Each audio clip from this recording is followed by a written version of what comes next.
เจริญสุขเจริญธรรมญาติโยมท่านสาธุชนที่ติดตามธรรมยาตราเพื่อการศึกษาทุดกขวัตรวันนี้วันที่15เช้าวันที่15เสาร์ที่15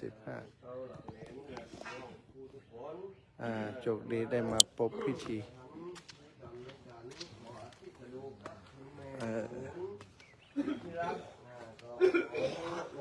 อาจารย์ครับ โอ้โชคดีได้มาเผาใหญ่ได้อโหสิกรรมแก่กันจนตัวแม่ม้วนก็ได้ย่อยสลายร่างอะไรวิญญาณก็เหลืออย่างแล้วนี่ก็เหลือแต่กระดูกก็จะมาขอเอาไปทำพิธีในร้อยวันข้างหน้าปุ้นจะขอสมมติสมมานี่อยากกำมองสีกำมองมันโอกำมองจะอาจจะตัวสังอันนั้นตัวสังปัจจุบันละตัวสังสัพพังตัวสังสัพพังโอ้นี่ขอสมมติสมมาเมรุมุนที่รักสุขสู่สุขติสัมปยภพนั่นได้เถิดอามูนี่มาแต่ฮักกันหมดฮักกัน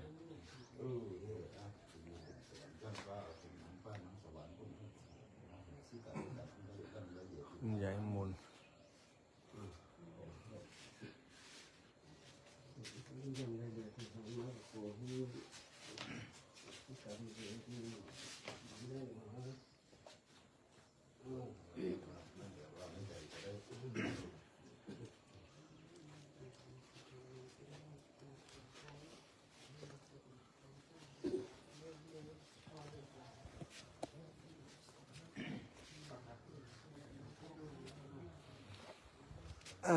พอดีมาถึงตะวะก็ยังหันมีควันไฟอยู่นะเป็นมีพิธีเผาศพคุณยายทราบว่าชื่อว่าคุณยายมุนอายุ70 กว่าปีน้อยๆบ่พอนักแต่ใดแล้วตอนนี้เจ้านี่ก็ลูกหลานก็มาเก็บอัฐิกระดูกของคุณยายเก็บกระดูกคุณยาย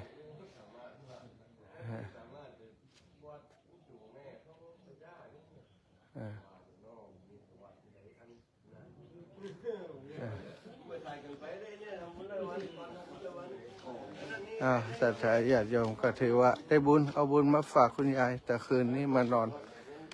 เฝ้าคุณยาย วันนี้เพิ่นก็เก็บกระดูกและชีวิตของคนเขาก็ละเอียดนะสัจธรรมของชีวิตน้องแดงกับข้าวอร่อยก็แดงกับข้าวอร่อยก็กับข้าวตะคืนอร่อยก็อู้กับเบอร์อู้นี่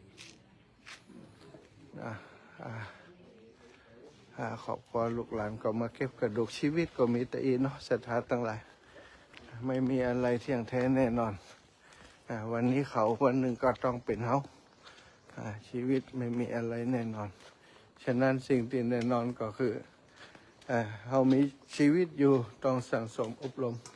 ทำแต่คุณงามความดีเนาะสร้างบุญสร้างกุศลกันไปวันนี้ก็จะเดินต่ออันนี้ก็สร้างกุศลส่วนตัว ตึงส่วนตัวตึงส่วนรวมส่วนตัวทำเพื่อช่วยเหลือโรงเรียนขนาดเล็กช่วยเหลือโรงเรียนขนาดเล็กซึ่งก็เป็นโรงเรียนในหมู่บ้านในชุมชนบ้านเกิดของอาตมาสำนึกรักในบ้านเกิดในฐานะเป็นศิษย์เก่าโรงเรียนแห่งนั้นเคยได้ห่ำได้เฮียนอย่างมีความสุขก็อยากจะให้ลูกหลานได้รับความสุขเหมือนกับที่เขาได้ตอนเป็นเด็กๆประคับประคองช่วยเหลือได้ต่อใดก็จะช่วยไปก็ศรัทธาญาติโยมก็มีส่วนช่วยเยอะเนาะหลายท่านหลายคนติดตามได้ดูแลอาตมาระหว่างเดินธุดงค์ตัวเวลากลับไปก็ช่วยกันทำพระป่าทำอย่างหาทุนมาช่วยก็คนเล็กคนน้อยศรัทธาบัดได้เป็นพระละภัยคนใดคนหนึ่งอาศัยการเดินธุดงค์เอาบุญมาฝากแต่คืนก็ได้เอาบุญฝากคุณยายมุนเสียชีวิตไปโดยวัย70 กว่าปีถือว่าบัดนักต่อใดนะ70 กว่าปีน้อยๆได้เสียชีวิตไป วันนี้ก็จะเยี่ยมวัดโป่งคำช่วงเจ้านี่เห็นน้อย จากนั้นก็จะได้เดินต่อไปวัดโป่งคำวัดของหลวงป่อท่านพระครูสุจินนันทกิจหลวงป่อได้พัฒนาวัดแห่งนี้ให้เป็นตีสถานเจ้าบ้านมาใช้ประโยชน์มาบอกว่าจะเป็นเรื่องของการปฏิบัติธรรมก็ดีการเรื่องของอาชีพก็ดีเป็นวัดต้นแบบในเรื่องของการประสานงานกับส่วนต่างๆของภาคสังคมเนาะอันนี้แตะยาบ้านดังเพศเป็นเนี่ยยาเนาะอย่างวันก่อนที่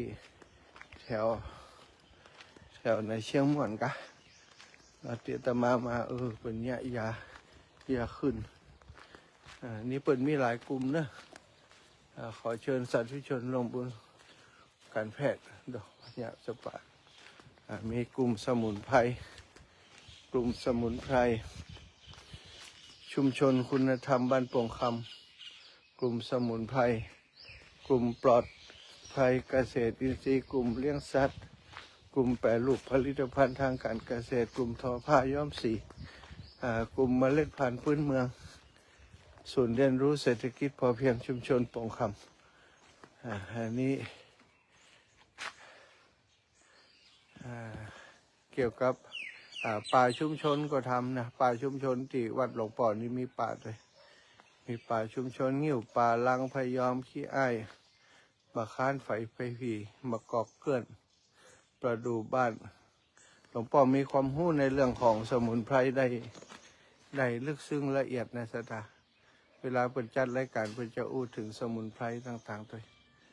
เป็นประสบการณ์ตรงเนาะที่หลวงป่อเปิ่นสั่งสมได้ห้ำเฮียนหู้ตั้งแต่เป็นเด็กๆมานี่โครงการหลวงมีโครงการหลวงอยู่ในพื้นที่ตัวติดกับประชาตะคืนโครงการหลวงโรงสีข้าวแปลงเกษตรอินทรีย์สารพิเศษบ้านอยู่นานเนาะลานกีฬาโป่งคำศูนย์ทอผ้าย้อมสีลานวัฒนธรรมตลาดชุมชนมีมดอ่างเก็บน้ำในวัดก็เครือข่ายพิพิธภัณฑ์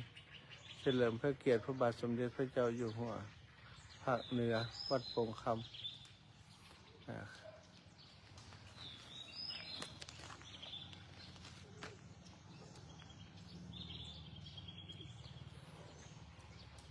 สวมหมวกคือภูเขาสวมเท้าคือตีนดอยคำแปลกดิ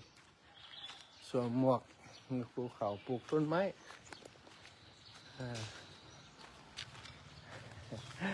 หลวงพ่อเนี่ยทำเองหมดซะจ้ะเนี่ยตื่นเจ้ามากับปฏิวัติหน้าที่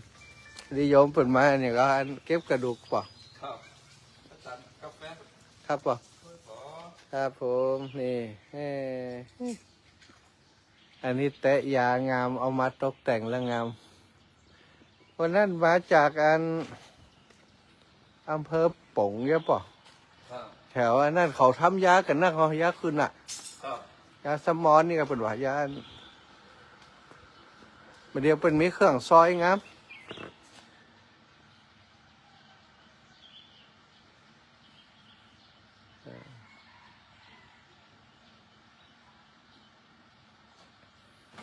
สถานหลวงบุญก็หลวงปอดได้เนิ่นนี่วัดโป่งคำเชิญท่านสาธุชนผู้ใจบุญร่วมเป็นเจ้าภาพบูชาไม้สักทอง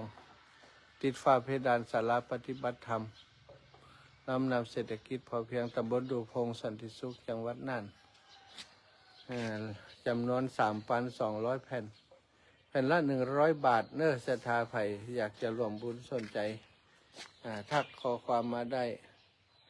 ร่วมบุญได้ที่เลขที่บัญชี69501362269บัญชีของวัดโป่งคำธนาคารกรุงไทยสาขาน่าน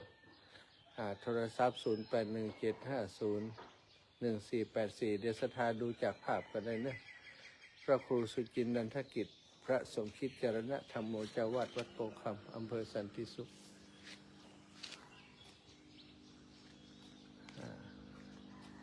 วัดนี้ร่มรื่น หลวงปู่ก็ปฏิบัติหน้าที่เป็นพระสังฆาธิการนะเป็นอธิบดีสงฆ์ของอำเภอสันติสุขด้วยสำนักงานเจ้าคณะอำเภอสันติสุขจังหวัดน่านศูนย์ประสานงานเครือข่ายรางวัลลูกโลกสีเขียวจังหวัดน่านโครงการสมหมวกคือภูเขาใส่รองเท้าหืดตินดอยมูลนิธิส่งเสริมการเรียนรู้ชุมชนวัดโป่งคำจังหวัดน่านแวะกับหลวงพ่อแห่ชกรรมตะวาก็ไม่ได้กราบกันดีซะนะก่อนที่จะเดินทางต่อ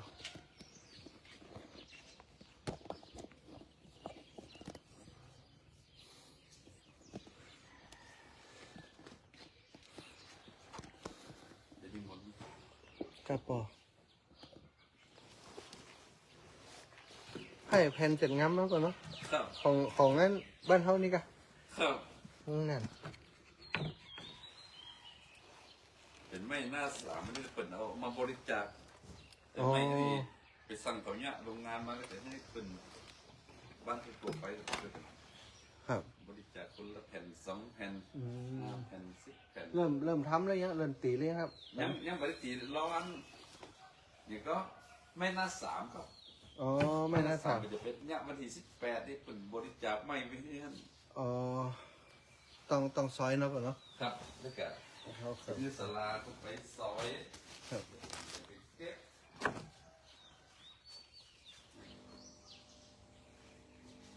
ยึดไปสบายแล้ว รู้ครับผมอันนี้นี่เนื้อศรัทธาถ้าภายเป็นเจ้าภาพก็เขียนชื่อติดแบบนี้เป็นส่งมาให้ทางวัดหลวงปู่จะให้อ่อนเขาเขียนชื่ออันนี้พลโทธานินนันทิยานางสาวเจติตานางจิรมิกาอยู่พงพิทักษ์นี่ศรัทธานางกฤษณานายอัครพงษ์ชูพงษ์พันธ์อุทิศเป็นปัจจัยไปภายหน้าเดี๋ยวก็จะปุจจากับหลวงพ่อเอาสัก10 แผ่นแบ่งกันคนน้อยพี่น้องญาติโยมครอบครัวขึ้นสีขาวหดด้วยเนอะ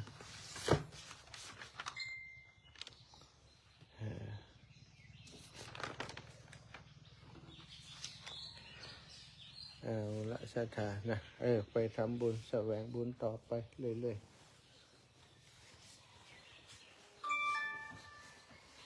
วันนั้นผมได้ไปปุ้นกรรมวัดอันดัสเก็ตอะป่อ อ๋อครับครับ ออกเดินเริ่มจังหวะจะได้เลยบอกท่านนั้น อาจารย์หวานผมขออนุญาตเดินก่อน นิมนต์อันฉันกาแฟครับ ครับป่อนี่นักทำงานคนทำงาน คนทำงานหมดทำงานแล้วป่อเนาะ ครับครับนี่ผมเจ๊คือผมพูดเยอะอย่างเดียวเราก็แก้เลยนั่นแต่ก็มี อย่างสาธิตกล่อมเขาได้เพื่อนเกิดใจชมเดี๋ยวคุณตอนนั้นทอดข้าวปลาไม่ไผ่อะป่ะ อ๋อครับครับครับ ไม่ไผ่แกเอาไหนหัว อันว่ามีตั้งแต่เอามาให้ อ๋อ ผมว่าจะไปถวายท่านดูนี่ ถ้าไม่ไผ่อันของเขาจะตัวใหญ่เนาะ ทำให้ยักษ์นานวันที่ เอาไปโคก นี่กับวันที่นี่กันนัดกัน จะไปแรงไม่ไผ่ยักษ์น่ะ25 26เดี๋ยวนี้ค่ะ ครับ สภาพก็ ที่ซุกคุณจานดังก้อน อยู่นานอยู่เดินอยู่ถึง อันเขาไปป้ากันปุ่นเลยครับ เขียน ตามหาครับ ตามหาให้หรอ ครับ ได้ต้องให้ ถ้ามันเป็นแรงไม่ไผ่ยักษ์ การติดเจ้าคนนี้ ก็จะได้นัดอาจารย์สถิตกับอาจารย์ยุทธวันนี้กันนะเขาจะป้าพระเนนเป็นปฏิบัติธรรมที่อันซุกคุณ อ๋อ ส่งคืนนี่นะแล้วก็ไปอบรมเจ้าประเจทำผมก็เจก็เจ้าบ้านคนมีปัญหาเกี่ยวกับเรื่องนั้น อ๋อดี วัดเลี้ยงว้าเลี้ยงคือหมายคือว่ามีคนมาสร้างวัดมาเจอสมบัติเพื่อนบอกที่เจ้าบ้านได้ไปใจอันนี้มันเป็นจะหาพระวัดพระธรรมยุทธ์มาอยู่เอาวัดมหาวิการบักเข่งอีกประมาณนี้ เจ้าบ้านนะ ใจอัน คนสั่ง คนสร้าง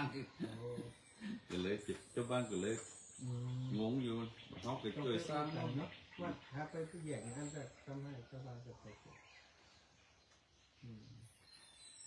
ก็เลยว่า ดีแล้ว เช้าห้าเช้าหก ครับ พอไปถึงเช้าห้าเลยล่ะ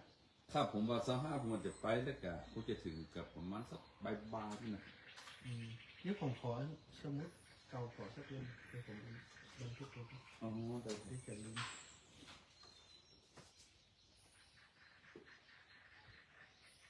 วันอังคารที่จะถึงนี้พอได้ก็ อังคาร วันนี้วัน ผมจะว่าให้อาจารย์ไป ไงไหมครับพ่อ ก็จะได้พกไปนั่นไปนี่จะได้บันทึก ผมจะได้เป็นหมดเลยนี่ เล็กน้อยกัน พวกผมใส่กระเป๋า ผมคือปกติเล็กน้อย เล่นได้เล่นบางเลยบอกได้ เล็ก ดิ บางเนาะ ขออย่างนี้มันหนาเลย ถึงช่วงนั้นนั่นเป็นอย่างเอามาถวายไป โอ้กาแฟนี่กันดีบเองหรอกเขาถ่าหอม กาแฟปั่นบดเองเดี๋ยวผมขอในกระสอบ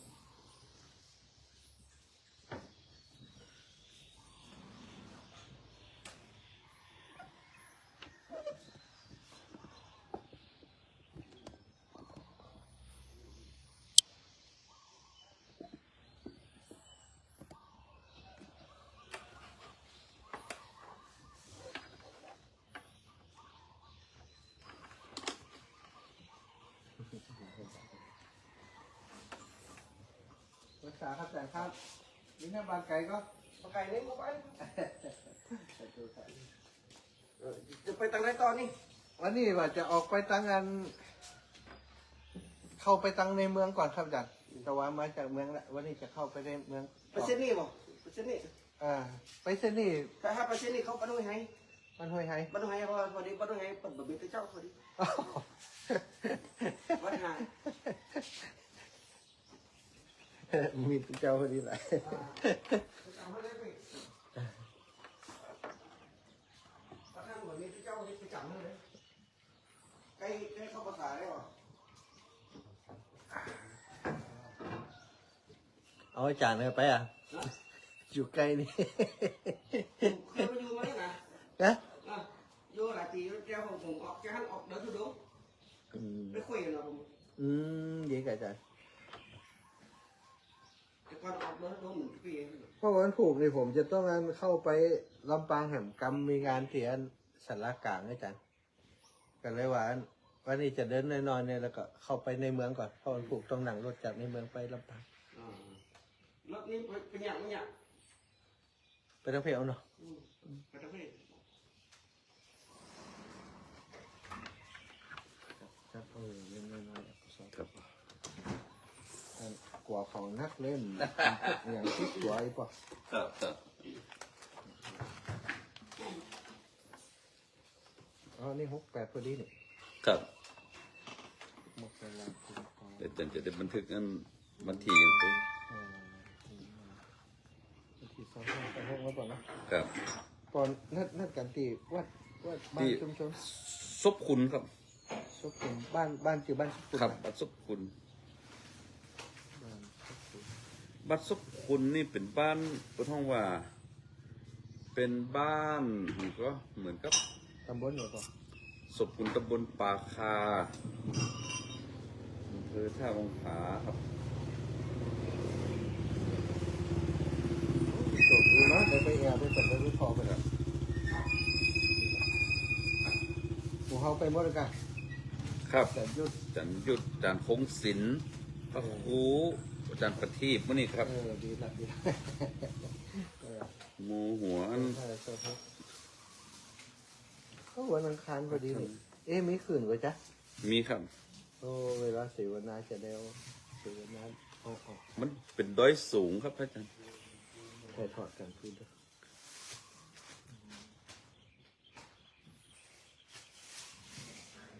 ถ้าช่วงคืนมีสนทนา ครับ มีสนทนาธรรมห้อง เขาไล่สดลงมันเป็นข้อมูลลง YouTube เลยนะครับ ออก เหมาะเลยนะครับท่านได้ยินไหม ออกทั้งวัดไฟหินออกทั้งนั้น ครับ เดี๋ยวผมจะถ่ายให้ต่อไปลงนี่แหละเป็นประโยชน์เจ้า 25พอดี25กลางคืนเนี่ยปออังคาร ครับ ให้กลางคืนเนาะ ครับ 2 ชั่วโมงนี่เลยจัดเป็นนี่ที่เขาเพราะมันจะได้ลงบันทึกไว้เป็นหลักฐานการพูดจาเป็น ครับ แบบเป็นแผนให้เขาลง YouTube ลง YouTube ของสถานีที่อยู่ตัวนี้ทีมนี่ถึงนั้นแต่ต้องนั้นกูลงยุบมันให้กูแห้งเลยกูลงยุบ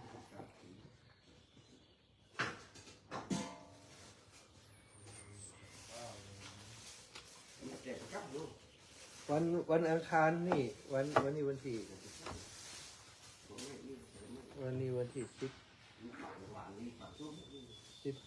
เนาะ ครับ 16 17 18วันที่18นี่ปลดที่ไหนวะ 18 ปลดจะเอาช่วงนั้นชั่วโมงแรกก็ได้ชั่วโมง2ก็ได้ นั่นตู้พอวันที่18มีตารางว่างก็ แต่ก็มีก็ว่างครับ ฮะ ก็ล้างว่างครับ อ๋อ ตอนกลางคืน กลางคืนก็จะเป็น เอาปลดสะดวกปลดจะเอา2 ทุ่มถึง2 ถึง3 ทุ่มก็ได้3 ทุ่มถึง4 ทุ่มก็ได้ ครับสองทุ่มก็ได้เนาะ 2 ทุ่ม กับผมจังผมมันขี้รับเจ้าเนี่ย นี่เรียบร้อย จะไปตื่นดึกเท่านี่นะรับเจ้าตื่นดึก ปีนี้เท่าแต่นี้แล้วครับ 61จะ62นี่แหละครับ ปศูนย์6นะครับ เต่ากัน ครับ เข้าเต่ากัน เดี๋ยวมีสุนานี่จะ ศูนย์6นี่ 62 มันนั้น มันจะได้โม่หลายคนของผมเจอยิดใหญ่อยังหมูเขาเนี่ยป่ะ ครับ ยิดใหญ่มันชอบเกิดเรือสังคมชอบการนั้นอยู่กับมวลชนนี่นะ อ๋อครับ เกิดใหญ่เดี๋ยวผมขอห้อมมานั่นไว้ซิปแผ่นได้ป่ะนะ อ๋อครับครับเด็กเอาซองไปเนี่ยเนาะจะได้จะลองเจอตัวนี้จะได้ผมจะว่าเปิดนะ เนี่ยเดี๋ยวผมไว้เดี๋ยวจะนี่ค่อยป่ะเดี๋ยวจะลมมันผู้ออกรายการที่จะ ครับ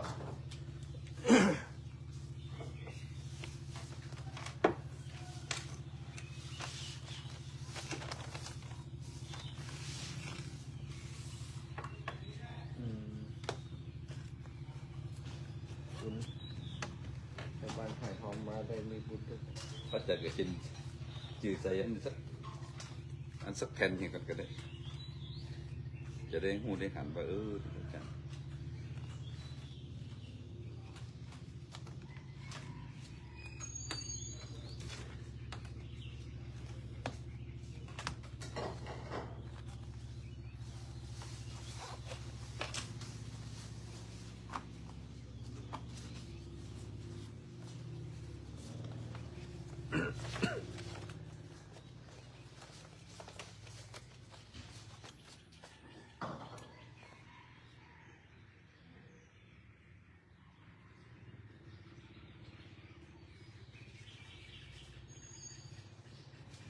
ก็ครูใหม่อันตำบลเขาได้อันอำเภอเขาได้กี่ตนป่ะ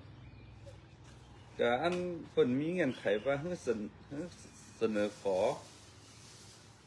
รูปหนึ่งแล้วก็ให้เลื่อนรูปหนึ่ง ก็อันที่เสนอขอตั้งใหม่นั่นโต๊ะแล้วก็เลื่อนเนี่ยได้เนี่ยเลื่อนได้เลื่อน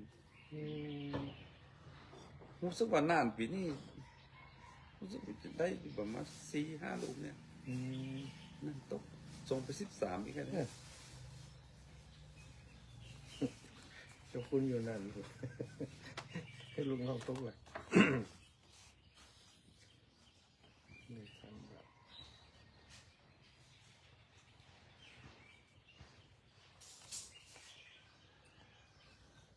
แต่ผมบ่หุ่มเลย มัน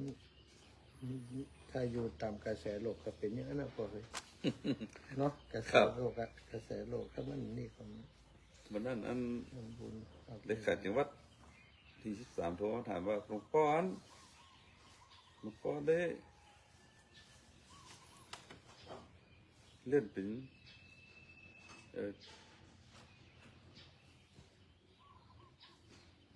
ระครู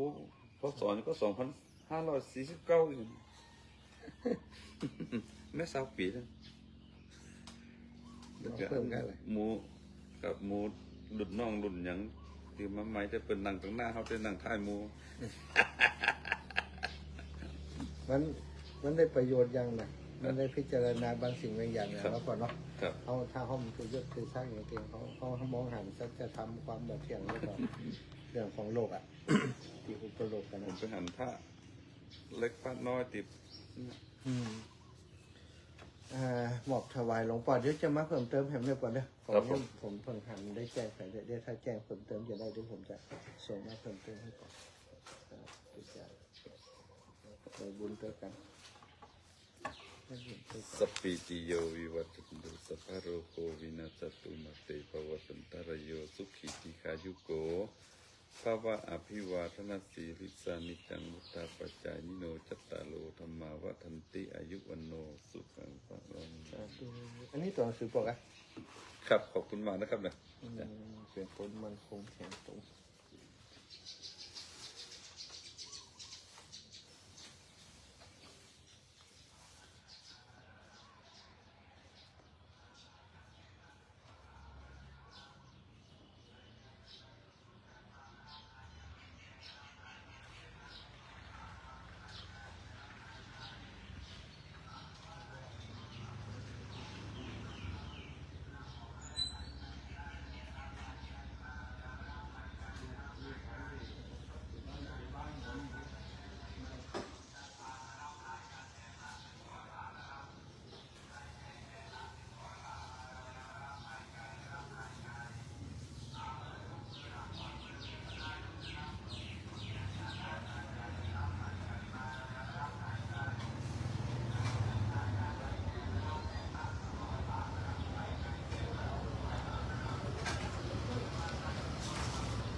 เดี๋ยวนี้วันที่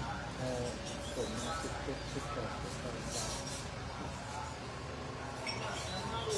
18เอาไปปุ่นกะ5 รูปสัก5 รูปกะเอากี่โมงสุดเลยย่างกี่โมง เดี๋ยวเตรียมครัว มาได้ สัก ดอก 10 เล่ดอกก้า สัก10 โมงมันก็ได้10 โมง10 โมงครึ่งก็พอจะได้ มาได้ไปไหนดอกก้า บุตรอยู่นี่มาแล้วกับบุตรนี่บุตรเจ้ามาส่งมาตื่นสบายเพ้นพระทหารเพ้น อาหารเทน